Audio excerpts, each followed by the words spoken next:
You're governed by all these rules, and you motherfuckers out here don't even want to govern yourself.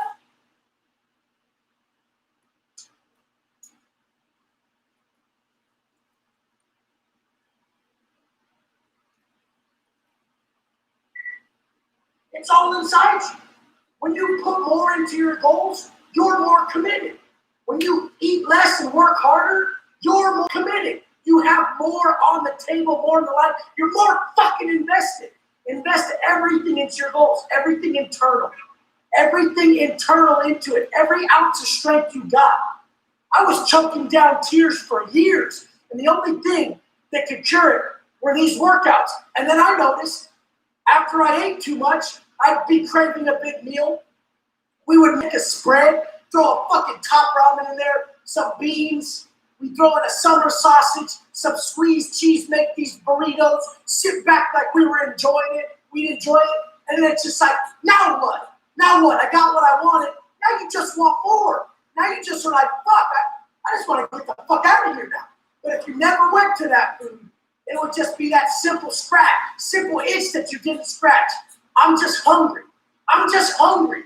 It's just a simple way of limiting yourself from going from one pain point to another. So I learned to control myself in this manner. I'm like, I'd rather have the hunger pains than go on to real pain.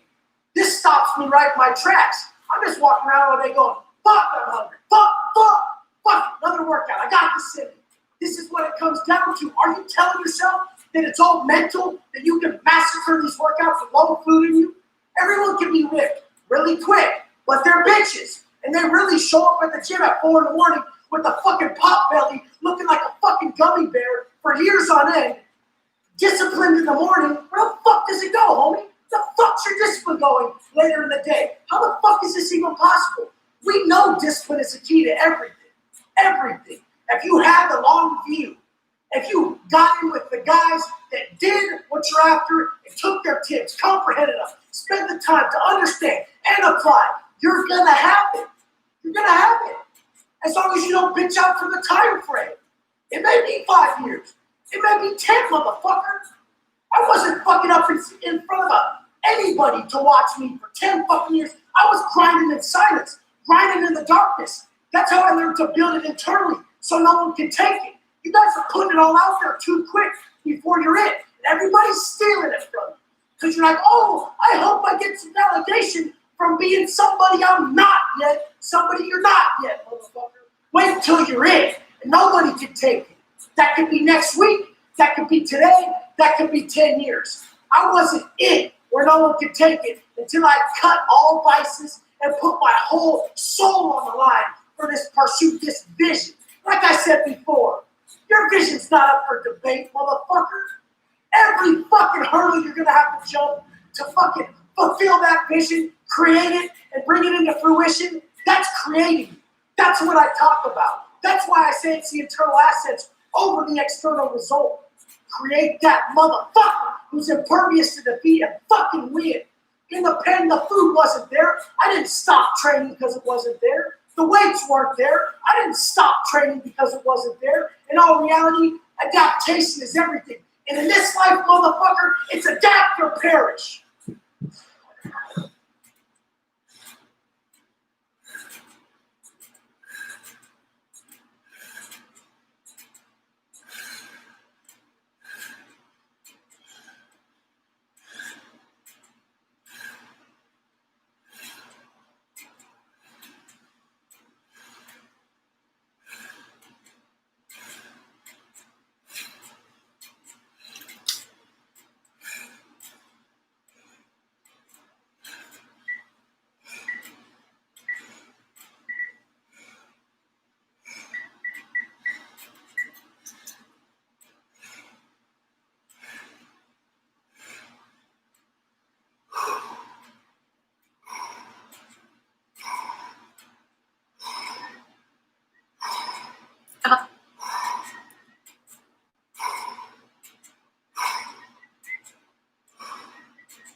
understood the world, and if we understood ourselves, that's worth everything.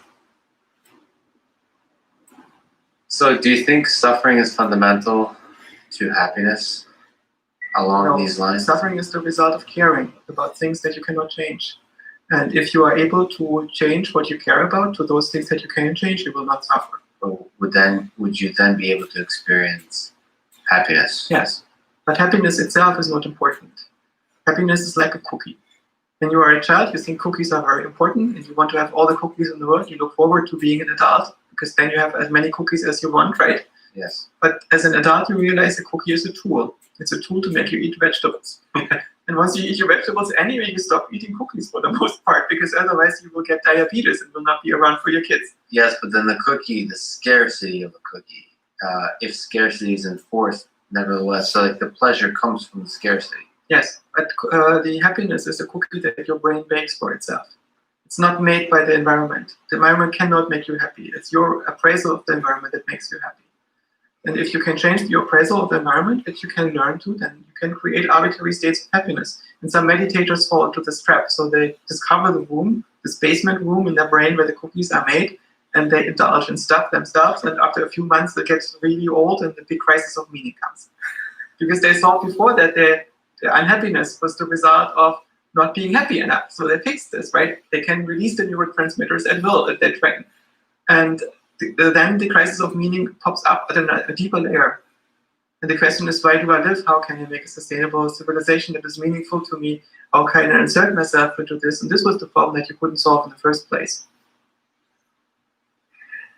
Well, at the end of all this, let me then ask that same question. What is the answer to that? What could a possible answer be of the meaning of life?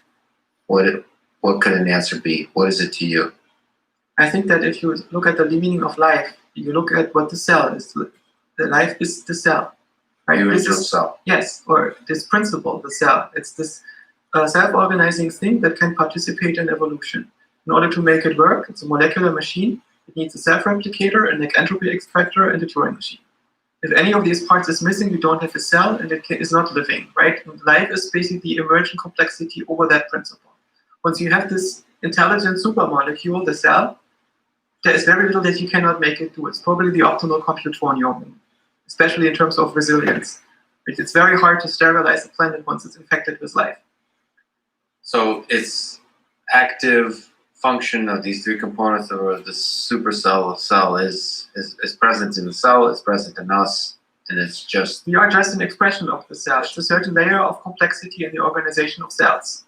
So in a way, it's tempting to think of the cell as a von Neumann probe. If you want to build intelligence on other planets, the best way to do this is to infect them with cells. And wait for long enough, and there's a reasonable chance the stuff is going to evolve into an information processing principle that is general enough to become sentient. Well, that idea is very akin to sort of the same dream and beautiful ideas that are expressed in cellular automata in their most simple mathematical form. Mm-hmm. You just inject the system with some basic mechanisms of replication and so on, basic rules, amazing things would emerge. And the cell is able to do something that James Hardy calls existential design. He points out that in technical design, we go from the outside in. We work in a highly controlled environment in which everything is deterministic, like our computers or our labs or our engineering workshops. And then we use this determinism to implement a particular kind of function that we dream up and that seamlessly interfaces with all the other deterministic functions that we already have in our world. So it's basically from the outside in. And biological systems designed from the inside out as seed will become a seedling by taking some of the relatively unorganized matter around it and turn it into its own structure and thereby subdue the environment. And cells can cooperate if they can rely on other cells having a similar organization that is already compatible. But unless that's there, the cell needs to divide to create that structure by itself, right? So it's a self-organizing principle that works on a somewhat chaotic environment. And the purpose of life, in the sense, is to produce complexity. And the complexity allows you to harvest like entropy gradients that you couldn't harvest without the complexity. And in this sense, intelligence and life are very strongly connected because the purpose of intelligence is to allow control under conditions of complexity. So basically, you shift the boundary between the ordered systems into the realm of chaos. We build bridgeheads into chaos with complexity. And this is what we are doing. This is not necessarily a deeper meaning. I think the meaning that we have priors for, that we evolved for, outside of the priors, there is no meaning. Meaning only exists if a mind projects it, right? Yeah. That is probably civilization. I think that what feels most meaningful to me is to try to build and maintain a sustainable civilization. And taking a slight step outside of that, we talked about a man with a beard and God, but some mechanism perhaps must have planted the seed, the initial seed of the cell. Do you think there is a God? What is a God? And what would that look like? So there was no spontaneous abiogenesis, in the sense that the first cell formed by some happy random accidents where the molecules just happen to be in the right constellation to each other. But there could also be the mechanism of that allows for the random. I mean, there's like turtles all the way down. There has to be a head turtle at the bottom. Let's consider something really wild. Imagine, is it possible that a gas giant could become intelligent? What would that involve? So imagine that you have vortices that spontaneously emerge on the gas giants, like big storm systems that endure for thousands of years. And some of these storm systems produce electromagnetic fields because some of the clouds are ferromagnetic or something. And as a result, they can change how certain clouds react rather than other clouds, and thereby produce some self-stabilizing patterns that eventually lead to regulation feedback loops, nested feedback loops, and control. So imagine you have such a thing that basically has emergent, self-sustaining, self-organizing complexity, and at some point this wakes up and realizes, basically Lamb Solaris, I am a thinking planet, but I will not replicate because I cannot recreate the conditions of my own existence somewhere else. I'm just basically an intelligence that has spontaneously formed because it could. And now it builds a von Neumann probe. And the best von Neumann probe for such a thing might be the cell. So maybe it, because it's very, very clever and very enduring, creates cells and sends them out, and one of them has infected our planet. I'm not suggesting that this is the case, but it would be compatible with the Prince-Fermium hypothesis and with my intuition that abiogenesis is very unlikely. It's possible, but you probably need to roll the cosmic dice very often, maybe more often than there are planetary surfaces. I don't know. So God is just a large enough, a system that's large enough that allows randomness. No, I don't think that God has anything to do with creation. I think it's a mistranslation of the Talmud into the Catholic mythology. I think that Genesis is actually the childhood memories of a God. So Genesis is the childhood memories of a God. It's basically a mind that is remembering how it came into being. And we typically interpret Genesis as the creation of a physical universe by a supernatural being. Yes. And I think when you read it, there is light and darkness that is being created. And then you discover sky and ground, create them. You construct the plants and the animals, and you give everything their names and so on. That's basic cognitive development. It's a sequence of steps that every mind has to go through when it makes sense of the world. And when you have children, you can see how initially they distinguish light and darkness. And then they make out directions in it, and they discover sky and ground, and they discover the plants and the animals, and they give everything their name. And it's a creative process that happens in every mind, because it's not given, right? Your mind has to invent these structures to make sense of the patterns on your retina. Also, if there was some big nerd who set up a server and runs this world on it, this would not create a special relationship between us and the nerd. This nerd would not have the magical power to give meaning to our existence, right? So this equation of a creator god with the god of meaning is a sleight of hand. You shouldn't do it. The other one that is done in Catholicism is the equation of the first mover, the prime mover of Aristotle, which is basically the automaton that runs the universe. Aristotle says, if things are moving and things seem to be moving here, something must move them, right? If something moves them, something must move the thing that is moving it. So there must be a prime mover. This idea to say that this prime mover is a supernatural being is complete nonsense, right? It's an automaton in the simplest case. So we have to explain the enormity that this automaton exists at all. But again, we don't have any possibility to infer anything about its properties except that it's able to produce change in information, right? So there needs to be some kind of computational principle. This is all there is. But to say this automaton is identical again with the creator or first cause or with the thing that gives meaning to our life is confusion. No, I think that what we perceive is the higher being that we are part of. The higher being that we are part of is the civilization. It's the thing in which we have a similar relationship as the cell has to our body. And we have this prior because we have evolved to organize in these structures. So basically, the Christian God in its natural form, without the mythology, if you undress it, is basically the Platonic form of civilization. Is the ideal? Yes, it's this ideal that you try to approximate when you interact with others, not based on your incentives, but on what you think is right. Wow, we covered a lot of ground, and we're left with one of my favorite lines, and there's many, which is happiness is a cookie that the brain bakes itself. It's been a huge honor and a pleasure to talk to you. I'm sure our paths will cross many times. Yep.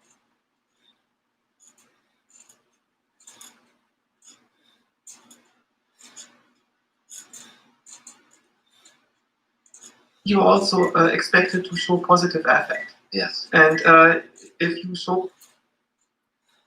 Verizon Engineer. I'm part of the team building 5G ultra wideband. It's already available in parts of select cities. And it's rolling out in cities around the country. 25 times faster than today's 4G networks. It's the fastest 5G in the world. This is 5G built right. This is the 2021 Telluride Nightfall Edition.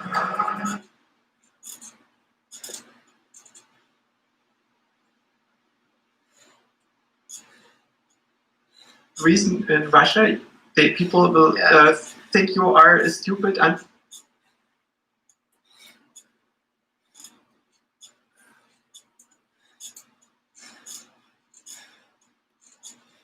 the Platonic form of the civilization that you're part of. It's basically the superorganism that is formed by the individuals as an intentional agent. And basically the Catholics used a relatively crude methodology to implement software on the minds of people and get the software synchronized to make them walk in lockstep. So basically they get this God online and to make it efficient and effective. And I think God technically is just a self that spans multiple brains as opposed to your and myself, which mostly exists just on one brain, right? Yeah. And so in some sense you can construct a self functionally as a function is implemented by brains that exists across brains. And this is a God with a small g. That's one of the, if you look, Yuval Harari kind of talking about, this is one of the nice features of our brains. It seems to that we can all download the same piece of software, like God in this case, and kind of share it. Yeah, so basically you give everybody a spec with the mathematical constraints that are intrinsic to information processing, make sure that given the same spec, you come up with a compatible structure. Okay, so there's the space of ideas that we all share, and we think that's kind of the mind. But that's separate from the idea is from Christianity from religion is that there's a separate thing between the mind. There is a real world. This real world is the world in which God exists. God is the coder of the multiplayer adventure, so to speak, and we are all players in this game.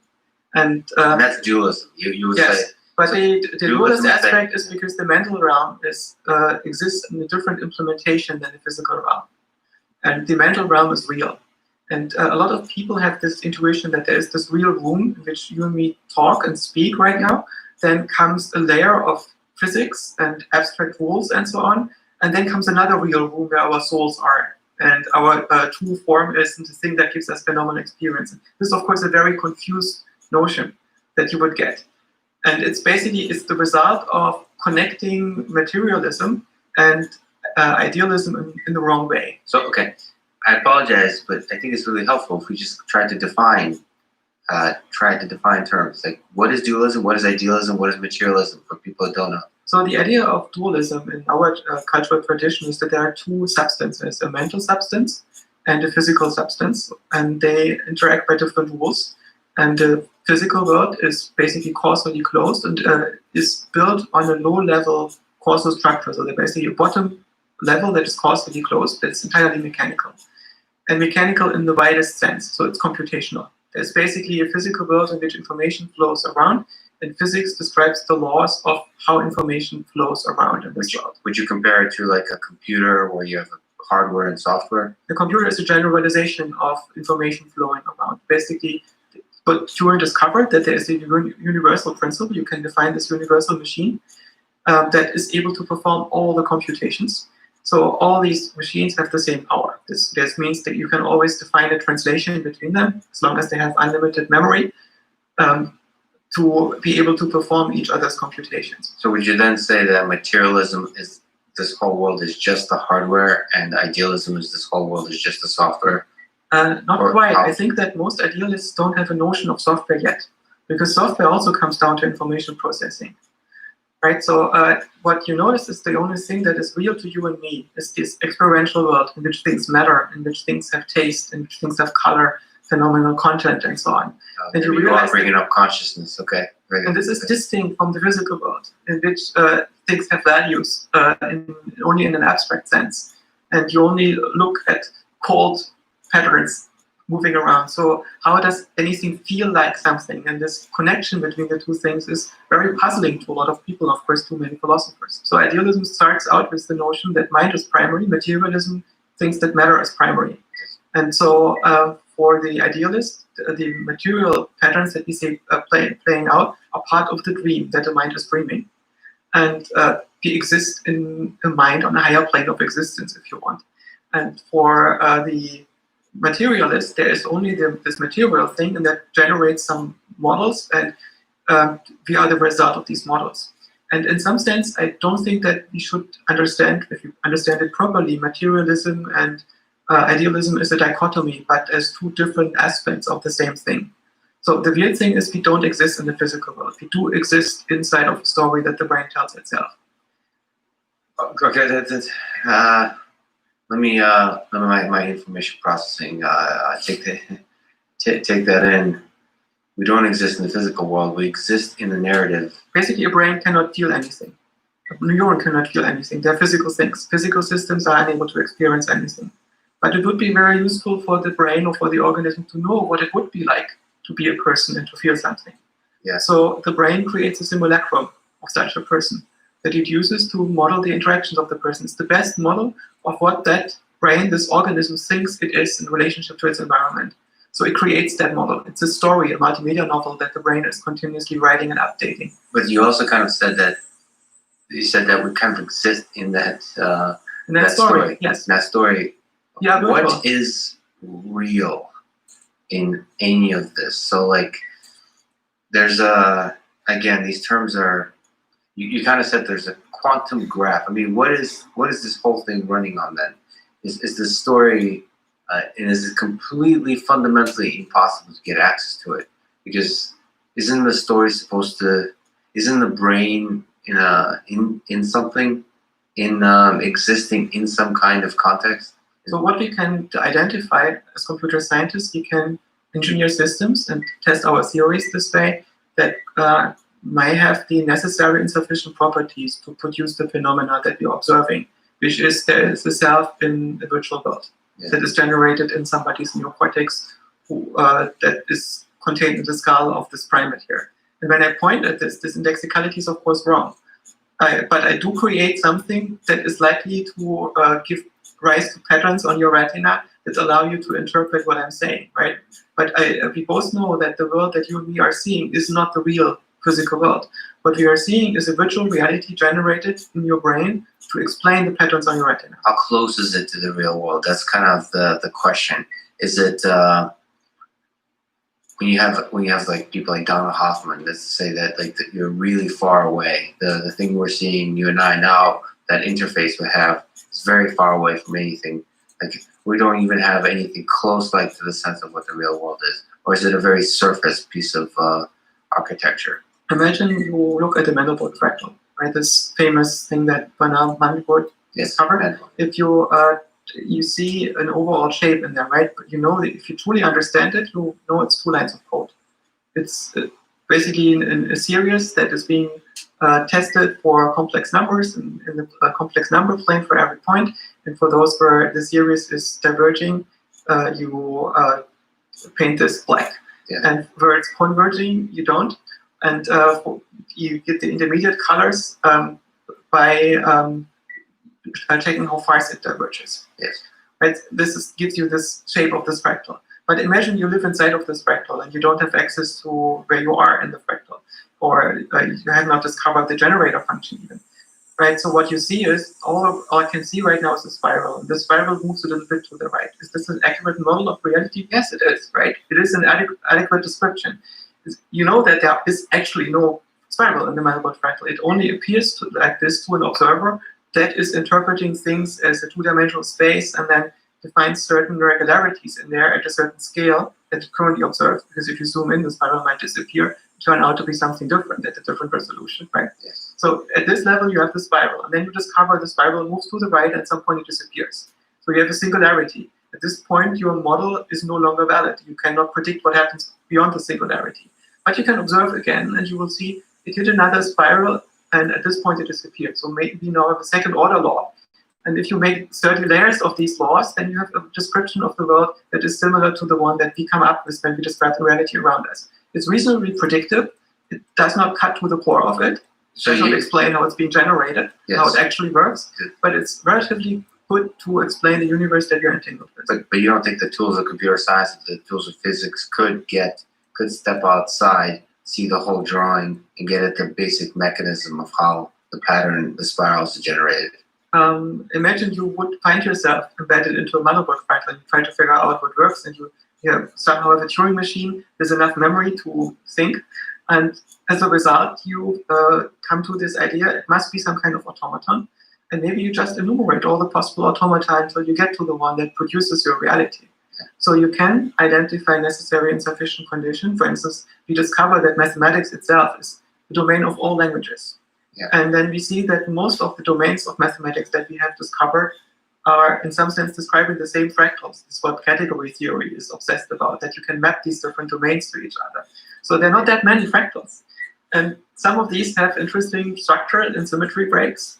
And so you can discover what region of this global fractal you might be embedded in from first principles. Yes. But the only way you can get there is from first principles. So basically, your understanding of the universe has to start with automata and then number theory and then spaces and so on. Yeah, I think like Stephen Wolfram still dreams that he'll be able to arrive at the fundamental rules of the cellular automata, or the generalization of which is behind our universe. Yeah. You've said on this topic, you said in a recent conversation that, quote, some people think that a simulation can't be conscious and only a physical system can. But they got it completely backward. A physical system cannot be conscious. Only a simulation can be conscious. Yeah. Consciousness is a simulated property of the simulated self. Just like you said, the mind is kind of we'll call it story narrative. There's a simulation, so our mind is essentially a simulation. And usually, I try to use the terminology so that the mind is basically the principles that produce the simulation. It's the software that is implemented by your brain. Yeah. And the mind is creating both the universe that we are in and the self, the idea of a person that is on the other side of attention and is embedded in this world. Why is that important, that idea of the self? Why is that an important feature in the simulation? It's basically a result of the purpose that the mind has. It's a tool for modeling, right? We're not actually monkeys. We are side effects of the regulation needs of monkeys. And what the monkey has to regulate is the relationship of an organism to an outside world that is in large part also consisting of other organisms. And as a result, it basically has regulation targets that it tries to get to. These regulation targets start with priors. They're basically like unconditional reflexes that we are more or less born with. And then we can reverse engineer them to make them more consistent. And then we get more detailed models about how the world works and how to interact. 300 calories. And so these priors that you commit to are largely target values that our needs should approach, set points. And this deviation to the set point creates some urge, some tension. And we find ourselves living inside of feedback loops, right? Consciousness emerges over dimensions of disagreements with the universe. Things where you care, things are not the way they should be, where you need to regulate. And so in some sense, the sense itself is the result of all the identifications that you're having. And identification is a regulation target that you're committing to. 40. It's a dimension that you care about, you think is important. And this is also what locks you in. If you let go of these 30. commitments, of these identifications, you get free. There's nothing that you have to do anymore. And if you let go of all of them, you're completely free and you can enter nirvana because you're done. And actually, this is a good time to pause and say thank you to 20. a friend of mine, Gustav Soderstrom, who introduced me to your work. I want to give him a shout out. He's a brilliant guy, and I think the AI community is actually quite amazing, and Gustav is a good representative of that. You are as well. So I'm glad. First of all, I'm glad the internet exists, YouTube exists, where I can 3. watch your talks and then get to your book and study your writing and think about. That's amazing. Okay, but you've kind of described this emergent phenomenon of consciousness from the simulation. So what about the hard problem of consciousness? Can you just linger on it? Like,